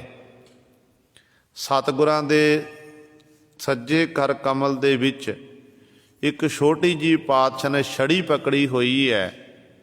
ਜੋ ਸਤਿਗੁਰੂ ਪਾਲਕੀ ਦੇ ਥੱਲੇ ਉਤਰੇ ਨੇ, ਬ੍ਰਾਹਮਣ ਦੇ ਕੋਲ ਗਏ ਤੇ ਸਤਿਗੁਰੂ ਜੀ ਨੇ ਆਪਣੇ ਕਮਰ ਕੱਸੇ ਦੇ 'ਚ ਕਹਿੰਦੇ ਇੱਕ ਰੁਮਾਲ ਕੱਢਿਆ, ਬਸਤਰ ਕੱਢਿਆ ਤੇ ਬ੍ਰਾਹਮਣ ਵੱਲ ਬੜੀ ਕਿਰਪਾ ਦ੍ਰਿਸ਼ਟੀ ਨਾਲ ਸਤਿਗੁਰੂ ਦੇਖਣ ਲੱਗੇ। ਕਿਰਪਾ ਦ੍ਰਿਸ਼ਟੀ ਨਾਲ ਦੇਖਦੇ ਨੇ, ਜਿਵੇਂ ਗੁਰਬਾਣੀ ਦਾ ਫਰਮਾਨ ਹੈ, ਕਿਰਪਾ ਦ੍ਰਿਸ਼ਟ ਅਵਲੋਕਨ ਕੀਨੋ ਦਾਸ ਕਾ ਦੁਖ ਵਿਦਾਰਿਓ। ਮੇਰ ਭਰੀ ਨਿਗਾਹ ਨਾਲ ਤੱਕਦੇ ਨੇ। ਨਾਲੇ ਬ੍ਰਾਹਮਣ ਦੇ ਸਰੀਰ ਉੱਤੇ ਪਾਤਸ਼ਾਹ ਜੀ ਉਹ ਰੁਮਾਲ ਫੇਰਦੇ ਨੇ। ਰੁਮਾਲ ਫੇਰਦੇ ਨੇ ਤੇ ਜਿਉਂ-ਜਿਉਂ ਸਤਿਗੁਰੂ ਰੁਮਾਲ ਫੇਰਦੇ ਜਾ ਰਹੇ ਨੇ, ਜਿਹੜੇ ਜਿਹੜੇ ਅੰਗ ਉੱਤੇ ਸਤਿਗੁਰ ਦਾ ਰੁਮਾਲ ਫਿਰਿਆ, ਉੱਥੋਂ ਬ੍ਰਾਹਮਣ ਗੁਰੂ ਸਿਰ ਤੰਦਰੁਸਤ ਹੋ ਗਿਆ। ਦਾ ਕੋਹੜ ਜਿਹੜਾ ਹੈ ਉਹ ਸਾਰਾ ਦੂਰ ਹੋ ਗਿਆ। ਜਦੋਂ ਠੀਕ ਹੋਇਆ, ਸਤਿਗੁਰੂ ਮਹਾਰਾਜ ਦੇ ਚਰਨ ਪਕੜ ਲਏ, ਦੋਨੋਂ ਹੱਥ ਜੋੜ ਕੇ ਬੇਨਤੀਆਂ ਕਰਨ ਲੱਗਿਆ ਕਿ ਸੱਚੇ ਪਾਤਸ਼ਾਹ ਜੀ, ਮੈਨੂੰ ਖਿਮਾ ਕਰਨੀ। ਮੇਰੇ ਬ੍ਰਾਹਮਣ ਭਰਾਵਾਂ ਨੇ ਮੈਂ ਆਪ ਜੀ ਦੀ ਪਰਖ ਕੀਤੀ ਸੀ, ਪਰ ਪਾਤਸ਼ਾਹ ਜੀ ਇਹਨਾਂ ਨੇ ਆਪ ਜੀ ਦੀ ਪਰਖ ਕਰਨਾ ਚਾਹੀ ਸੀ ਤੇ ਮੇਰੇ ਮਨ 'ਚ ਆਪ ਜੀ ਦੇ ਪ੍ਰਤੀ ਸ਼ਰਧਾ ਸੀ, ਭਾਵਨਾ ਸੀ। ਮੇਰੇ ਮਨ 'ਚ ਇਹ ਵਿਸ਼ਵਾਸ ਸੀ ਕਿ ਇਹ ਜਿਹੜੀ ਗੱਦੀ ਹੈ ਗੁਰੂ ਨਾਨਕ ਦੀ ਗੱਦੀ ਹੈ। ਗੁਰੂ ਨਾਨਕ ਦੇ ਘਰ ਦੇ ਵਿੱਚ ਜਿਹੜਾ ਵੀ ਕੋਈ ਚੱਲ ਕੇ ਆਉਂਦਾ ਹੈ, ਚਾਹੇ ਕੋਈ ਨੀਵੀਂ ਜਾਤ ਵਾਲਾ, ਚਾਹੇ ਉੱਚ ਜਾਤੀ ਵਾਲਾ ਹੈ, ਚਾਹੇ ਕੋਈ ਗਰੀਬ ਹੈ, ਚਾਹੇ ਅਮੀਰ ਹੈ, ਜਿਹੜਾ ਵੀ ਸਤਿਗੁਰ ਦੇ ਦਰ 'ਤੇ ਆ ਕੇ ਝੋਲੀ ਅੜਦਾ ਨਾ, ਤੇ ਗੁਰੂ ਪਾਤਸ਼ਾਹ ਮਹਾਰਾਜ ਕਿਰਪਾ ਕਰਕੇ ਉਹਦੀ ਝੋਲੀਆਂ ਭਰ ਦਿੰਦੇ ਨੇ। ਸਤਿਗੁਰੂ ਮੈਨੂੰ ਵਿਸ਼ਵਾਸ ਸੀ ਕਿ ਆਪ ਜੀ ਇੱਥੋਂ ਲੰਘਣਗੇ ਤੇ ਮੇਰੇ ਉੱਤੇ ਬਖਸ਼ਿਸ਼ ਹੋਵੇਗੀ, ਮੇਰਾ ਇਹ ਕੋਹੜ ਦਾ ਰੋਗ ਦੂਰ ਹੋਵੇਗਾ। ਸਤਿਗੁਰੂ ਕਿਰਪਾ ਕਰੋ, ਮੇਰੇ ਉੱਤੇ ਰਹਿਮਤ ਕਰਨਾ ਕਰੋ। ਜਦੋਂ ਸਤਿਗੁਰੂ ਮਹਾਰਾਜ ਨੇ ਇਹ ਕੌਤਕ ਵਰਤਾਇਆ ਤੇ ਉਦੋਂ ਜਿੰਨੇ ਵੀ ਇਹ ਬ੍ਰਾਹਮਣ ਲੋਕ ਸਨ, ਫਿਰ ਸਤਿਗੁਰ ਦੇ ਚਰਨਾਂ 'ਚ ਡਿੱਗੇ ਸੀ। ਇਹਨਾਂ ਨੇ ਬੇਨਤੀ ਕੀਤੀ ਕਿ ਪਾਤਸ਼ਾਹ ਸਾਨੂੰ ਖਿਮਾ ਕਰਨੀ। ਹੁਣ ਕਹਿਣ ਦਾ ਭਾਵ ਹੈ ਕਿ ਇੱਕ ਪਾਸੇ ਸਤਿਗੁਰ ਦੀ ਉਮਰ ਬੜੀ ਛੋਟੀ ਤੇ ਦੂਜੇ ਪਾਸੇ ਉਹ ਗੱਦੀ ਦੇ ਮਾਲਕ ਬਣ, ਜਿਸ ਗੱਦੀ ਨੂੰ ਸਾਰੇ ਪੂਜਦੇ ਨੇ, ਸਾਰਾ ਸੰਸਾਰ ਪੂਜਦਾ ਹੈ। ਅਸਲ 'ਚ ਕਾਰਨ ਕੀ ਹੈ? ਕਾਰਨ ਇਹ ਹੈ ਕਿ ਇੱਥੇ ਸਰੀਰਾਂ ਦੀ ਖੇਡ ਨਹੀਂ ਹੈ, ਇੱਥੇ ਜੋਤ ਦੀ ਖੇਡ ਹੈ। ਜੋਤ ਇੱਕ ਹੈ, ਗੁਰੂ ਨਾਨਕ ਦੀ ਜੋਤ। ਜਿਹੜੀ ਜੋਤ ਗੁਰੂ ਨਾਨਕ ਪਾਤਸ਼ਾਹ ਦੇ ਵਿੱਚ ਵਿਰਾਜਮਾਨ ਸੀ, ਉਹ ਗੁਰੂ ਅੰਗਦ ਦੇ ਮਹਾਰਾਜ ਵਿੱਚ ਵਿਰਾਜਮਾਨ ਹੋ ਗਈ। ਇਤਿਹਾਸਕ ਹਵਾਲਿਆਂ ਤੋਂ ਇਹ ਸਾਨੂੰ ਪਤਾ ਲੱਗਦਾ ਹੈ ਕਿ ਜਿਸ ਵਕਤ ਗੁਰੂ ਨਾਨਕ ਸਾਹਿਬ ਮਹਾਰਾਜ ਨੇ ਗੁਰੂ ਅੰਗਦ ਦੇ ਮਹਾਰਾਜ ਨੂੰ ਗੁਰਗੱਦੀ ਬਖਸ਼ਿਸ਼ ਕੀਤੀ ਸੀ, ਤੇ ਸਤਿਗੁਰੂ ਜੀ ਕਹਿੰਦੇ ਨੇ ਪਾਤਸ਼ਾਹ ਜੀ ਆਪ ਸੰਗਤ ਵਿੱਚ ਬੈਠ ਗਏ ਤੇ ਲੋਕ ਸਤਿਗੁਰੂ ਨੂੰ ਸਜਦਾ ਕਰਦੇ ਨੇ। ਪਾਤਸ਼ਾਹ ਕਹਿੰਦੇ ਮੈਨੂੰ ਸਜਦਾ ਨਾ ਕਰੋ ਭਾਈ, ਜਿਹੜੀ ਮੇਰੇ ਅੰਦਰ ਜੋਤ ਸੀ ਨਾ, ਉਹ ਜੋਤ ਮੈਂ ਉਧਰ ਜਗਾ ਦਿੱਤੀ ਹੈ। ਤੁਸੀਂ ਉਹਨੂੰ ਸਜਦਾ ਕਰੋ, ਸਰੀਰਾਂ ਨਾਲ ਨਾ ਜੁੜਨਾ ਕਰੋ, ਜੋਤ ਨਾਲ ਜੁੜਨਾ ਕਰੋ। ਜੋਤ ਹੀ ਨਿਰੰਕਾਰ ਹੈ, ਉਸ ਅਖੰਡ ਜੋਤ ਨਾਲ ਜੁੜਨਾ ਕਰੋ। ਕਹਿੰਦੇ ਜੀ ਆਪਣ ਜਿਸ ਸੰਸਾਰ ਤੋਂ ਤਰਨਾ ਚਾਹੁੰਦੇ ਹੋ। ਸੋ ਇਸ ਤਰ੍ਹਾਂ ਉਹੀ ਜੋਤ ਗੁਰੂ ਸਵਾਰੇ ਅੱਗੇ ਵਰਤਦੀ ਗਈ। 10 ਪਾਤਸ਼ਾਹੀਆਂ ਦੇ ਰੂਪ ਵਿੱਚ 10 ਜਾਮੇ ਧਾਰਨ ਕੀਤੇ ਤੇ ਜੋਤ ਇੱਕ ਗੁਰੂ ਨਾਨਕ ਦੀ ਜੋਤ, ਜੋਤ ਇੱਕ ਨਿਰੰਕਾਰ ਦੀ ਜੋਤ। ਉਹ ਜੋਤ ਵਿਰਾਜਮਾਨ ਅੱਜ ਕਿੱਥੇ ਵਿਰਾਜਮਾਨ ਹੈ? ਧੰਨ ਧੰਨ ਸਾਹਿਬ ਸ੍ਰੀ ਗੁਰੂ ਗ੍ਰੰਥ ਸਾਹਿਬ ਮਹਾਰਾਜ ਦੇ ਵਿੱਚ। ਜਗਮਗ ਜੋਤ ਵਿਰਾਜ ਹੀ, ਸ੍ਰੀ ਗੁਰੂ ਗ੍ਰੰਥ ਮਝਾਰ। ਗੁਰੂ ਗ੍ਰੰਥ ਸਾਹਿਬ ਮਹਾਰਾਜ ਵਿੱਚ ਉਹੀ ਜੋਤ, ਨਾਨਕ ਦੀ ਜੋਤ, ਗੁਰੂ ਅੰਗਦ ਦੇ ਮਹਾਰਾਜ ਦੀ ਜੋਤ ਹੈ। ਤੇ ਇਸ ਤਰ੍ਹਾਂ ਗੱਲ ਚੱਲ ਰਹੀ ਸੀ ਕਿ ਜਦੋਂ ਪਰਮਾਤਮਾ ਨੇ ਕਿਰਪਾ ਕਰਨੀ, ਇਹ ਪਰਮਾਤਮਾ ਦੀ ਮਰਜ਼ੀ ਹੈ ਕਿ ਬਾਲਪਨ ਵਿੱਚ ਵੀ ਪਰਮਾਤਮਾ ਕਿਰਪਾ ਕਰ ਸਕਦਾ, ਤੇ ਪਰਮਾਤਮਾ ਦੀ ਮਰਜ਼ੀ ਹੈ ਜਵਾਨੀ 'ਚ ਕਿਰਪਾ ਹੋ ਸਕਦੀ ਹੈ, ਬੁਢਾਪੇ 'ਚ ਹੋ ਸਕਦੀ। ਦੇਖੋ ਗੁਰੂ ਅਮਰਦਾਸ ਪਾਤਸ਼ਾਹ ਮਹਾਰਾਜ, ਜਿਨ੍ਹਾਂ ਨੇ ਬੁਢਾਪੇ ਦੇ ਵਿੱਚ ਸਤਿਗੁਰੂ ਮਹਾਰਾਜ ਦੀ ਸੇਵਾ ਕੀਤੀ ਹੈ, 62 ਸਾਲ ਦੀ ਉਮਰ ਦੇ ਵਿੱਚ ਗੁਰੂ ਪਾਤਸ਼ਾਹ ਦੀ ਸੇਵਾ ਕਰਕੇ, ਉਹ ਸਮਾਂ ਜਦੋਂ ਸਰਕਾਰਾਂ ਕਹਿੰਦੀਆਂ ਨੇ ਮਨੁੱਖ ਜਦੋਂ ਸਰਵਿਸ ਕਰਦਾ ਹੈ ਨਾ, ਸਰਵਿਸ ਕਰਦਾ 58 ਸਾਲ ਦਾ ਹੋ ਜਾਂਦਾ, ਤੇ ਉਸ ਸਮੇਂ ਰਿਟਾਇਰਮੈਂਟ ਦਿੱਤੀ ਜਾਂਦੀ ਹੈ ਕਿ ਤੂੰ ਹੁਣ ਬੜੇ ਕੰਮ ਕਰ ਲਏ ਨੇ, ਤੇਰੀ ਰਿਟਾਇਰਮੈਂਟ ਹੋ ਗਈ ਹੈ, ਤੂੰ ਹੁਣ ਵਿਹਲਾ ਬਹਿ ਕੇ ਆਪਣੇ ਮੌਜ ਮਸਤੀਆਂ ਮਾਣਨਾ ਕਰ। ਪਰ ਬਾਬੇ ਅਮਰਦਾਸ ਜੀ ਨੇ ਗੁਰੂ ਸਿਰਫ 62 ਸਾਲ ਦੀ ਉਮਰ 'ਚ ਗਾਗਰ ਚੁੱਕੀ ਹੈ, ਦੱਸਿਆ ਕਿ ਮਨੁੱਖ ਨੇ ਵਿਹਲਾ ਨਹੀਂ ਬਹਿਣਾ, ਹੱਥਾਂ ਨਾਲ ਸੇਵਾ ਕਰਨੀ ਹੈ, ਮੁੱਖ ਦੇ ਰਾਹੀਂ ਸਿਮਰਨ ਕਰਨਾ। ਸਿਮਰਨ ਭਜਨ ਕਰਨ ਦੇ ਨਾਲ ਹੀ ਇਹ ਜੀਵ ਤੇਰਾ ਪਾਰ ਉਤਾਰਾ ਹੋਣਾ ਹੈ। ਫਿਰ ਦੇਖੋ 12 ਸਾਲ ਸੇਵਾ ਕੀਤੀ, ਸੇਵਾ ਕਰਕੇ ਸਤਿਗੁਰੂ ਮਹਾਰਾਜ ਤੋਂ ਖੁਸ਼ੀਆਂ ਪ੍ਰਾਪਤ ਕਰ ਲਈਆਂ, ਤੇ ਗੁਰੂ ਪਾਤਸ਼ਾਹ ਨੇ ਵਰ ਦੇਣਾ ਕੀਤੇ ਕਿ ਤੁਸੀਂ ਨਿਮਾਣਿਆਂ ਦੇ ਮਾਣ ਹੋ, ਨਿਤਾਣਿਆਂ ਦੇ ਤਾਣ ਹੋ, ਨਿਗੱਤਿਆਂ ਦੀ ਗੱਤ ਹੋ, ਨਿਪੱਤਿਆਂ ਦੀ ਪੱਤ ਹੋ, ਭੰਨਣ ਘਣ ਸਮਰੱਥ ਹੋ, ਦਾਤਾ ਜੀ ਸਭ ਕੁਝ ਤੁਹਾਡੇ ਹੱਥ ਹੋ, ਇਤਿਆਦਿਕ ਇਹ 12 ਵਰ ਸਨ। ਤੇ ਇਸ ਤਰ੍ਹਾਂ ਕਹਿਣ ਦਾ ਭਾਵ ਹੈ ਕਿ ਬਖਸ਼ਿਸ਼ ਬੁਢਾਪੇ ਵਿੱਚ ਵੀ ਹੋ ਸਕਦੀ ਹੈ, ਬਖਸ਼ਿਸ਼ ਜਵਾਨੀ ਵਿੱਚ ਵੀ ਹੋ ਸਕਦੀ ਹੈ, ਜਿਹੜੀ ਬਖਸ਼ਿਸ਼ ਹੈ ਉਹ ਬਚਪਨ ਵਿੱਚ ਵੀ ਹੋ ਸਕਦੀ ਹੈ, ਧਰੂ ਤੇ ਪ੍ਰਹਿਲਾਦ ਵਾਂਗ। ਸੋ ਸਤਿਗੁਰੂ ਜੀ ਇੱਥੇ ਬਚਨ ਕਰਦੇ ਹਨ, ਕਹਿੰਦੇ ਜਿਹੜੇ ਨਾਮ ਜਪਦੇ ਨੇ, ਬੰਦਗੀ ਕਰਦੇ ਹਨ, ਉਹਨਾਂ ਨਾਮ ਜਪ ਕੇ ਫਿਰ ਵਡਿਆਈ ਮਿਲਦੀ ਹੈ, ਮਾਣ ਸਨਮਾਨ ਮਿਲਦਾ ਹੈ। ਉਹ ਸਹਿਜ ਰਹਿ ਰੰਗ ਰਾਤਾ ਹੈ, ਸਹਿਜ ਵਾਲੀ ਅਵਸਥਾ ਦੇ ਵਿੱਚ ਹਰ ਸਮੇਂ ਉਹ ਤਦਾਕਾ ਰਹਿੰਦੇ ਨੇ, ਮਸਤ ਰਹਿੰਦੇ ਨੇ, ਨਾਮ ਦਾ ਰੰਗ ਉਹਨਾਂ ਨੂੰ ਚੜ੍ਹ ਜਾਂਦਾ ਹੈ। ਇਸ ਤਰ੍ਹਾਂ ਉਹਨਾਂ ਉੱਤੇ ਬਖਸ਼ਿਸ਼ ਹੁੰਦੀ ਹੈ। ਕਾਇਆ ਨਗਰ ਢਹਿ ਢਹਿ ਢੇਰੀ, ਬਿਨ ਸ਼ਬਦੈ ਚੂਕੈ ਨਹੀਂ ਫੇਰੀ। ਗੁਰੂ ਪਾਤਸ਼ਾਹ ਜੀ ਅਗਲੀ ਪੰਕਤੀ ਬਖਸ਼ਿਸ਼ ਕਰਦੇ ਨੇ, ਕਹਿੰਦੇ ਸਰੀਰ ਕੀ ਹੈ? ਇੱਕ ਨਗਰੀ ਹੈ। ਇਹ ਨਗਰੀ ਢਹਿ ਜਾਣ ਵਾਲੀ ਹੈ, ਅੱਜ ਨਹੀਂ ਤੱਕ ਨੇ ਢਹਿ ਜਾਣਾ ਹੈ। ਢਹਿ ਕੇ ਕੀ ਹੋਣਾ ਹੈ? ਢਹਿ ਢਹਿ ਢੇਰੀ, ਢਹਿ ਕੇ ਇੱਕ ਢੇਰੀ ਬਣ ਜਾਣੀ ਹੈ। ਚੱਕ ਚੁੱਕ ਕੇ ਫੂਕਾਂਗੇ ਰਾਖ ਬਣ ਜਾਵੇਗੀ, ਜੇ ਚੁੱਕ ਕੇ ਗੁਰੂ ਸਾਹਿਬ ਦਫਨਾਵਾਂਗੇ, ਕਬਰ ਪੁੱਟ ਕੇ ਧਰਤੀ ਪੁੱਟ ਕੇ ਦਫਨਾਵਾਂਗੇ, ਫਿਰ ਵੀ ਇਹ ਦੇਹੀ ਨਹੀਂ ਰਹਿ ਸਕਦੀ ਹੈ, ਉੱਥੇ ਵੀ ਕੀੜੇ ਮਕੌੜਿਆਂ ਨੇ ਖਾ ਲੈਣਾ ਹੈ। ਗੁਰਬਾਣੀ ਕਹਿੰਦੀ ਹੈ ਕਿ ਜਬ ਜਰੀਐ ਤਬ ਹੋਏ ਭਸਮ ਤਨ, ਰਹਿ ਕਿਰਮ ਦਲ ਖਾਈ, ਕਾਚੀ ਗਾਗਰ ਨੀਰ ਪਰਤ ਹੈ, ਇਹ ਤਨ ਕੀ ਇਹ ਵਡਾਈ, ਕਾਹੇ ਭਈਆ ਫਿਰ ਤੋ ਫੂਲਿਆ ਫੂਲਿਆ, ਜਬ ਦਸ ਮਾਸ ਉਦਰ ਮੁਖ ਰਹਿਤਾ, ਸੋ ਦਿਨ ਕੈਸੇ ਭੂਲਿਆ। ਕਹਿੰਦੇ ਉਹ ਸਮਾਂ ਸੀ, ਕਹਿੰਦੇ ਜੇ ਇਸ ਦੇਹੀ ਬਚਦੀ ਹੈ, ਕਹਿੰਦੇ ਦੇਹੀ ਨੂੰ ਸਾੜ ਦਿੱਤਾ ਜਾ ਗਿਆ ਤੇ ਇਹ ਸੁਆਹ ਬਣ ਜਾਵੇਗੀ। ਜੇ ਇਸੇ ਦੇਹੀ ਨੂੰ ਕਹਿੰਦੇ ਦਫਨਾ ਦਿੱਤਾ ਗਿਆ, ਕਹਿੰਦੇ ਕਿਰਮ ਦਲ ਕੀੜੇ ਮਕੌੜਿਆਂ ਨੇ ਖਾ ਲੈਣਾ ਏ। ਕਹਿੰਦੇ ਇਹ ਬੰਦਿਆ ਤੂੰ ਫਿਰ ਮਾਣ ਕਾਹਦਾ ਕਰਦਾ ਫਿਰਦਾ ਏ? ਕੱਚੇ ਘੜੇ ਦੀ ਨਿਆਈ ਕਹਿੰਦੇ ਤੇਰੀ ਦੇਹੀ ਹੈ। ਜਿਵੇਂ ਕੱਚੇ ਘੜੇ 'ਚ ਪਾਣੀ ਰੱਖ ਦਈਏ ਨਾ, ਉਹ ਦਿਨ ਤੇ ਰਾਤ ਕਰਕੇ ਹੌਲੀ ਹੌਲੀ ਜਿਹੜਾ ਪਾਣੀ ਹੈ ਉਹ ਸਿਮ ਜਾਂਦਾ ਤੇ ਘੜਾ ਖਾਲੀ ਹੋ ਜਾਂਦਾ ਹੈ। ਤੇ ਪਰਮਾਤਮਾ ਨੇ ਕੱਚਾ ਘੜਾ ਤਿਆਰ ਕਰਕੇ ਸਾਡਾ ਸਰੀਰ ਤੇ ਸਵਾਸਾਂ ਰੂਪੀ ਪਾਣੀ ਪਾ ਦਿੱਤਾ। ਦਿਨ ਤੇ ਰਾਤ ਕਰਕੇ ਸਾਡੇ ਜਿਹੜੇ ਸਾਹ ਨੇ ਮੁੱਕਦੇ ਜਾ ਰਹੇ ਨੇ, ਪਾਣੀ ਮੁੱਕਦਾ ਜਾ ਰਿਹਾ ਏ। ਆਪਾਂ ਰੋਜ਼ਾਨਾ ਪੜ੍ਹਦੇ ਹਾਂ, ਔਦ ਘਟੈ ਦਿਨ ਸਰੈ ਨਾਰੇ, ਮਨ ਗੁਰ ਮਿਲ ਕਾਜ ਸਵਾਰੇ। ਦਿਨ ਆ ਗਿਆ, ਰਾਤ ਆ ਗਈ, फिर दिन आया, फिर रात आई। इंज साडी जिहड़ी अवधि है ये घटदी जा रही है, उम्र साडी मुकदी जा रही है। एक दिन फिर बुलावा आ जाना है।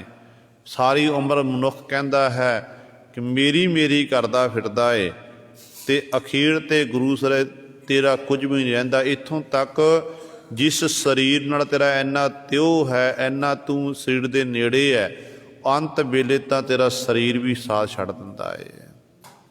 ते पातशाह कहंदे फिर माण काहदा? कैरव पांडव करदे सी ना मैं माण, मेरी मेरी कैरों करते दुर्योधन से भाई, 12 योजन छत्र चलै था देही गिरजन खाई। एडा वड्डा राजा 12 योजना तक ਉਹਨੂੰ ਛਤਰ ਝੂਲਦੇ ਸੀ, ਸਲਾਮਾਂ ਹੁੰਦੀਆਂ ਸਨ। ਪਰ ਹੋਇਆ ਕਿ ਅਖੀਰ ਤੇ ਕਿ ਦੁਰਯੋਧਨ ਜੈਸੇ ਅਨੇਕਾਂ ਮਹਾਭਾਰਤ ਦੇ ਯੁੱਧ ਵਿੱਚ ਨਲੋਥਾਂ ਪਈਆਂ ਹੋਈਆਂ ਸਨ, ਜਿਨ੍ਹਾਂ ਦੀਆਂ ਦਹੀਆਂ ਨੂੰ ਗਿਰਜਾ ਨੇ ਖਾਣਾ ਕੀਤਾ। ਕੋਈ ਸੰਸਕਾਰ ਕਰਨ ਵਾਲਾ ਵੀ ਨਹੀਂ ਰਿਹਾ ਸੀ, ਇੰਨੀ ਖੂਨ ਖਰਾਬਾ ਉਦੋਂ ਹੋਇਆ ਸੀ। ਗਿਰਜਾ ਨੇ ਮਾਸ ਨੋਚ ਨੋਚ ਕੇ ਖਾਣਾ ਕੀਤਾ। ਤੇ ਸਤਿਗੁਰੂ ਕਹਿੰਦੇ ਫਿਰ ਦੇਹੀ ਦਾ ਭਾਈ ਤੂੰ ਮਾਣ ਕਿਉਂ ਕਰਦਾ? ਮਾਣ ਛੱਡ ਦੇ, ਇਹ ਕਾਇਆ ਨਗਰੀ ਹੈ। ਸਰੀਰ ਨੂੰ ਪਰਮਾਤਮਾ ਨੇ ਗੁਫਾ ਬਣਾ ਦਿੱਤਾ। ਸਰੀਰ ਇੱਕ ਗੁਫਾ ਹੈ। ਆਪਾਂ ਰੋਜ਼ਾਨਾ ਪੜ੍ਹਦੇ ਹਾਂ ਕਿ ਹਰ ਜੀਓ ਗੁਫਾ ਅੰਦਰ ਰੱਖ ਕੇ ਬਾਜਾ ਪਵਨ ਬਜਾਇਆ, ਬਜਾਇਆ ਬਾਜਾ ਪਾਉਣ ਨੌ ਦੁਆਰੇ ਪ੍ਰਗਟ ਕੀਏ, 10ਵਾਂ ਗੁਪਤ ਰਖਾਇਆ।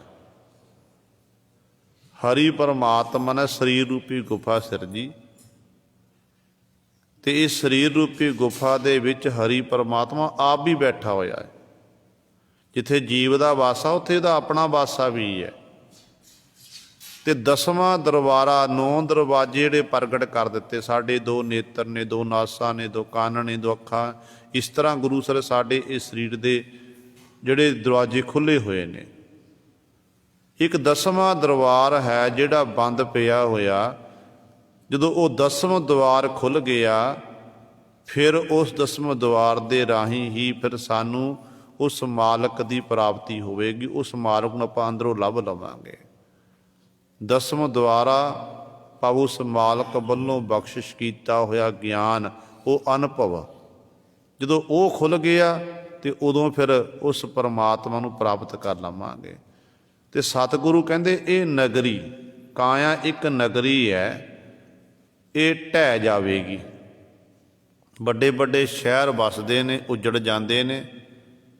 ਵੱਡੇ ਵੱਡੇ ਬੰਗਲੇ, ਵੱਡੀਆਂ ਵੱਡੀਆਂ ਸੜਕਾਂ ਬਣਦੀਆਂ ਨੇ, ਉਹ ਟੁੱਟ ਜਾਂਦੀਆਂ ਨੇ। ਜਿਵੇਂ ਉਹ ਟੁੱਟ ਜਾਂਦੀਆਂ, ਖਤਮ ਹੋ ਜਾਂਦੀਆਂ ਨੇ, ਇਸੇ ਤਰ੍ਹਾਂ ਸਰੀਰ ਵੀ ਅੱਜ ਹੈ, ਕੱਲ੍ਹ ਨੂੰ ਸਰੀਰ ਨਹੀਂ ਹੋਵੇਗਾ। ਅੱਜ ਹੈ, ਕੱਲ੍ਹ ਨੂੰ ਨਹੀਂ ਹੋਵੇਗਾ। ਕੱਲ੍ਹ ਨੂੰ ਇਹਨੇ ਢਹਿ ਕੇ ਢੇਰੀ ਹੋ ਜਾਣਾ ਹੈ, ਸਵਾਹ ਬਣ ਜਾਣਾ, ਇੱਕ ਮੁੱਠੀ ਬਣ ਜਾਣਾ ਹੈ, ਰਾਖ ਬਣ ਜਾਵੇਗੀ। ਕਹਿੰਦੇ ਫਿਰ ਇਸ ਕਰਕੇ ਬਿਨ ਸ਼ਬਦ ਹੈ ਚੂਕੈ ਨਹੀਂ ਫੇਰੀ। ਕਿ ਸਤਿਗੁਰੂ ਜੀ ਫਿਰ ਇਹ ਦੱਸੋ, ਜਦੋਂ ਜੀਵ ਆਪਣੇ ਸਰੀਰ ਨੂੰ ਤਿਆਗਦਾ, ਸੰਸਾਰ ਤੋਂ ਕੂਚ ਕਰਦਾ ਏ, ਕਿ ਫਿਰ ਜੀਵ ਦਾ ਫਿਰ ਜੰਮਣ ਮਰਨ ਦਾ ਚੱਕਰ ਕੱਟਿਆ ਜਾਂਦਾ? ਮੁਕਤ ਕਿਵੇਂ ਹੋ ਸਕਦਾ? ਤੇ ਪਾਤਸ਼ਾਹ ਕਹਿੰਦੇ ਬਿਨ ਸ਼ਬਦ ਹੈ ਚੂਕੈ ਨਹੀਂ ਫੇਰੀ। ਕਿ ਗੁਰੂ ਦੇ ਸ਼ਬਦ ਤੋਂ ਬਿਨਾਂ ਭਾਈ ਜਿਹੜੀ ਇਹ ਫੇਰੀ ਹੈ ਨਾ, ਇਹ ਖਤਮ ਨਹੀਂ ਹੋ ਸਕਦੀ, ਮੁੱਕ ਨਹੀਂ ਸਕਦੀ ਹੈ। ਜਿਹੜਾ ਸ਼ਬਦ ਦੇ ਲੜ ਲੱਗ ਗਏ ਆ, ਸ਼ਬਦ ਦੀ ਵਿਚਾਰ ਕਰਨ ਲੱਗ ਪਿਆ, ਜਿਹਨੇ ਆਪਣੇ ਮਨ ਨੂੰ ਸ਼ਬਦ 'ਚ ਖਬੋ ਲਿਆ, ਫਿਰ ਉਹਦਾ ਜੰਮਣ ਮਰਨ ਦਾ ਚੱਕਰ ਸਤਿਗੁਰੂ ਕੱਟ ਦਿੰਦੇ ਨੇ। ਪਰ ਸ਼ਬਦ ਤੋਂ ਬਿਨਾਂ ਜਿਹੜਾ ਜੀਵਨ ਦਾ ਨਿਰਵਾਹ ਕਰਨਾ ਹੈ, ਕਹਿੰਦੇ ਜੀ ਗੁਰੂ ਦੇ ਉਪਦੇਸ਼ ਤੋਂ ਬਿਨਾਂ ਜੀਵ ਤੇਰੀ ਇਹ ਫੇਰੀ ਖਤਮ ਨਹੀਂ ਹੋ ਸਕਦੀ ਹੈ। ਤੂੰ ਬਾਰ ਬਾਰ ਜੰਮੇਗਾ, ਬਾਰ ਬਾਰ ਮਰੇਗਾ। ਇਹ ਸਿਲਸਿਲਾ ਲਗਾਤਾਰ ਤੇਰਾ ਜਾਰੀ ਰਹੇਗਾ। ਸਾਚ ਸਲਾਹੇ ਸਾਚ ਸਮਾਵੈ, ਜਿਨ ਗੁਰਮੁਖ ਏਕੋ ਜਾਤਾ ਹੈ। ਬਾਦਸ਼ਾਹ ਜੀ ਬਚਨ ਕਰਦੇ ਹਨ, ਜਿਨ੍ਹਾਂ ਗੁਰਮੁਖਾਂ ਨੇ ਇੱਕ ਪਰਮੇਸ਼ਰ ਵਾਹਿਗੁਰੂ ਨੂੰ ਜਾਤਾ ਹੈ ਜਾਣਨਾ ਕੀਤਾ ਨਾ, गुरु की संगत करके, गुरु वाले बाणे, गुरु गुरु की शरण विच आके फिर वो की करते हैं, उन्होंने जीवन का निर्वाह किहो जिहा। कहते साच सलाहे साच समावै। सच्चे परमेश्वर की वो सिफ सलाह करते हैं, सिफ सलाह करके फिर साच समावै, सच्चे परमेश्वर विच ही वो समा जाते ने, उहदा ही रूप बन जाते ने ते जिहड़े एक नूं जाणदे ने। हुण ये सानूं देहियां मिलियां ही सिफ सलाह करन दे लई है। इस करके गुरु सवारिओ, जिथे घट्टो घट आपां वध नहीं जे समां आपां कढ सकदे ना, वैसे तो गुरसिख नूं वध तो वध बाणी पढ़नी चाहिए, सिमरन करना चाहिए है। संसारी झंबेलियां च मनुख ऐसा खचत है कि मनुख दे कोल समां ही नहीं है। पर घट्टो घट 15-20 मिनट सवेरे, 15-20 मिनट शाम नूं आपां कढिया करीए ना, इन्ना की समा आपां कढ लई ते वो भी साडा लेखे विच लग जावेगा। 10 मिनट बैठ के गुर मंत्र का अभ्यास करो, मूल मंत्र पढ़ो। फिर जे नहीं बाणी पढ़ते, जपजी साहब पढ़ना शुरू कर दिओ, क्योंकि जपजी साहब तो मुख बाणी है। वैसे तो जपजी साहब का पाठ हर एक गुरसिख नूं कंठ होना चाहिए, नितनेम कंठ होना चाहिए। जपजी साहब का पाठ करो, बाणी नहीं पढ़ते, जपजी साहब पढ़नी शुरू कर दिओ। जो जपजी साहब पढ़ांगे तो एक दिन फिर समा ऐसा मन करेगा च मना अज मैं जाप सब पढ़ के देखा कि जाप साहब दे विच मेरे गुरु कलगीधर पातशाह की कह रहे ने। मैं गुरु कलगियां वाले पातशाह नाल गल्लां बातां करां। जपजी साहब का पाठ पढ़ना मानो गुरु नानक नाल गल्लां बातां करनियां। जाप साहब का पाठ करना ते मानो गुरु कलगीधर पातशाह नाल आपां गल्लां बातां कर रहे हैं, सवईये पढ़ रहे, चौपे पढ़ रहे हैं। ये गुरु कलगियां वाले पातशाह नाल गल्लां बातां हो रही ने। जो आनंद साहब पढ़ते हैं तो उदों फिर गुरु अमरदास पातशाह नाल गल्लां बातां हो रही ने। गल तां पढ़न ते है, वध नहीं। जे समा नहीं है किसी कोल, सारा दिन जो बिजी रहिंदा काम धंधिया विच, ते सवेरे जपजी साहब ते शाम नूं सोदर दी बाणी पढ़ो। बस आप ही सतगुरु जी किरपा करनगे। आप ही जो बाणी का रस आवेगा ना, फिर वध तो वध बाणी सिख गुरसिख ने अपनी आप पढ़नी शुरू कर देनी है। गुरु के चरणों च बेनती करो कि पातशाह साडे पासों बाणी पढ़ावो, सिमरन करावो। ये जन्म बार बार मिलण वाला नहीं है। संसारी झंबेले तो ऐसे ने, जिंदगी साडी मुक जाएगी, झंबेले नहीं मुकणगे। ये सच है। जिंदगी समाप्त, काम कार उसे तरह खलोते रहणगे। अज असी कर रहे हैं, पहला साडे बाप दादे करते सी, फिर कल नूं साडे बच्चियां ने करना। हुण इहदा मतलब नहीं काम धंधे नहीं करने, काम धंधे करने, मेहनत मशक्कत करनी है। मेहनत मशक्कत करदियां होयां भी आपां दो समय उस मालक नूं चेते करना है। गुरु साहिबान दा जीवन पढ़ो ते सतगुरु सुबह ते शाम दीवान सजाते सी, ते दिन वेले पातशाह आप भी किरत करते, सिखां पासों भी किरत कराते सी। उही मर्यादा गुरु घरां विच बनी हुई है। सवेरे शाम दीवान साधे गुरु घरां दे विच, ते दिन वेले फिर अपना काम धंधा लोग करते ने। ये जरूरी है गुरु सवारिओ। इस करके पातशाह जी इत्थे बचन करते हैं, कहते भाई जिहड़े जिहड़े गुरमुख जन एक परमेश्वर नूं जाणदे ना सारियां थावां ते, ਉਹ ਫਿਰ सच्चे परमेश्वर ਦੀ ही सच ਨੂੰ ਸਲਾਉਂਦੇ ਹਨ। सच ਨੂੰ ਸਲਾ ਕੇ ਸਾਚ ਸਮਾਵੈ, सच ਦੇ ਵਿੱਚ ਹੀ ਉਹ ਸਮਾ ਜਾਂਦੇ ਹਨ। ਇਸ ਤਰ੍ਹਾਂ ਉਹਦਾ ਹੀ ਰੂਪ ਬਣ ਜਾਂਦੇ ਹਨ। ਜਿਸਨੋ ਨਦਰ ਕਰੇ ਸੋ ਪਾਏ, ਸਾਚਾ शब्द वसै मन आए। ਪਰ ਨਾਲ ਹੀ ਗੁਰੂ ਪਾਤਸ਼ਾਹ ਜੀ ਅਗਲੀ ਪੰਕਤੀ 'ਚ ਬਖਸ਼ਿਸ਼ ਕਰਦੇ ਨੇ, ਕਹਿੰਦੇ ਭਾਈ ਸਾਰੇ ਨਹੀਂ ਪ੍ਰਾਪਤ ਕਰ ਸਕਦੇ ਹਨ, ਸਾਰੇ ਨਹੀਂ ਜਪ ਸਕਦੇ ਨੇ। ਜਿਹਦੇ ਉੱਤੇ ਉਸ ਮਾਲਕ ਦੀ ਨਦਰ ਹੋ ਜਾਵੇ, ਮਿਹਰ ਹੋ ਜਾਵੇ ਨਾ, ਉਹ ਫਿਰ ਉਸ ਮਾਲਕ ਪਾਸੋਂ ਬਖਸ਼ਿਸ਼ ਪ੍ਰਾਪਤ ਕਰਦੇ ਹਨ। ਨਾਮ ਦੀ ਦਾਤ ਉਹਨਾਂ ਨੂੰ ਫਿਰ ਗੁਰੂ ਪਾਸੋਂ ਮਿਲਦੀ ਹੈ, ਜਦੋਂ ਉਹਦੀ ਕਿਰਪਾ ਹੋਣੀ। ਇਸੇ ਕਰਕੇ ਪਾਤਸ਼ਾਹ ਕਹਿੰਦੇ ਇਸ ਤਰ੍ਹਾਂ ਬੇਨਤੀ ਕਰਿਆ ਕਰੋ, ਭਾਈ ਪ੍ਰਭ ਕੀਜੈ ਕਿਰਪਾ ਨਿਧਾਨ, ਹਮ ਹਰ ਗੁਣ ਗਾਵਹਿਂਗੇ, ਹੋਂ ਤੁਮਰੀ ਕਰੋ ਨਿਤ ਆਸ, ਪ੍ਰਭ ਮੋਹੇ ਕਬ ਗਲ ਲਾਵਹਿਂਗੇ। ਜਦੋਂ ਇਸ ਤਰ੍ਹਾਂ ਆਪਾਂ ਬੇਨਤੀ ਕਰਾਂਗੇ, ਜੇ ਕਿਰਪਾ ਨਹੀਂ ਹੋਈ ਤੇ ਮਾਲਕ ਨੇ ਸਾਡੀਆਂ ਬੇਨਤੀਆਂ ਪ੍ਰਵਾਨ ਕਰਕੇ ਕਿਰਪਾ ਕਰ ਦੇਣੀ ਹੈ, ਕਿਰਪਾ ਕਰ ਦੇਣੀ ਹੈ। ਜਦੋਂ ਬਾਰ-ਬਾਰ ਮੰਗੀ ਜਾਵਾਂਗੇ, ਬਾਰ-ਬਾਰ ਮਿੰਨਤਾਂ ਤਰਲੇ ਕਰਾਂਗੇ ਨਾ, ਤੇ ਫਿਰ ਮਾਲਕ ਖੁਸ਼ ਹੋ ਜਾਂਦਾ ਤੇ ਮਾਲਕ ਫਿਰ ਦਾਤਾਂ ਦੇ ਦਿੰਦਾ ਹੈ। ਤੇ ਇਸੇ ਤਰ੍ਹਾਂ ਗੁਰੂ ਦੇ ਚਰਨਾਂ 'ਚ ਬਾਰ-ਬਾਰ ਬੇਨਤੀਆਂ ਕਰਨੀਆਂ ਨੇ। ਫਿਰ ਜਿਹਦੇ ਉੱਤੇ ਫਿਰ ਜਦੋਂ ਆਪਾਂ ਉਹ ਮਾਲਕ ਦੇ ਚਰਨਾਂ ਬੇਨਤੀਆਂ ਕਰਾਂਗੇ, ਫਿਰ ਮਾਲਕ ਦੀ ਨਦਰ ਹੋਵੇਗੀ ਸਾਡੇ ਉੱਤੇ, ਫਿਰ ਮਾਲਕ ਪਾਸੋਂ ਅਸੀਂ ਉਹ ਦਾਤਾਂ ਪ੍ਰਾਪਤ ਕਰ ਲਵਾਂਗੇ। ਸਾਚਾ ਸ਼ਬਦ ਬਸੈ ਮਨ ਆਏ। ਜਿਹੜਾ ਸੱਚਾ ਸ਼ਬਦ ਪਰਮੇਸ਼ਰ ਦਾ, ਗੁਰੂ ਦਾ ਉਪਦੇਸ਼ ਮਨ ਵਿੱਚ ਨਹੀਂ ਆ ਕੇ ਵਸਦਾ, ਫਿਰ ਗੁਰੂ ਸਵਾਰੇ ਆਪਣੇ ਆਪ ਹੀ ਉਹ ਮਨ ਵਿੱਚ ਆ ਕੇ ਵਸ ਜਾਵੇਗਾ, ਜਦੋਂ ਕਿਰਪਾ ਹੋਵੇਗੀ, ਰਹਿਮਤ ਹੋਵੇਗੀ। ਕਿਉਂਕਿ ਸਤਿਗੁਰੂ ਕਹਿੰਦੇ ਨੇ ਤੂੰ ਬਾਰ-ਬਾਰ ਉਸ ਮਾਲਕ ਦੇ ਚਰਨਾਂ 'ਚ ਬੇਨਤੀ ਕਰ। ਬੇਨਤੀ ਕਿਵੇਂ ਕਰਨੀ ਹੈ? ਤੇ ਗੁਰੂ ਪਾਤਸ਼ਾਹ ਸਾਨੂੰ ਸਮਝਾਉਂਦੇ ਨੇ ਕਿ ਡੰਡੌਤ ਬੰਦਨ ਅਨਕ ਬਾਰ, ਸਰਬ ਕਲਾ ਸਮਰੱਥ,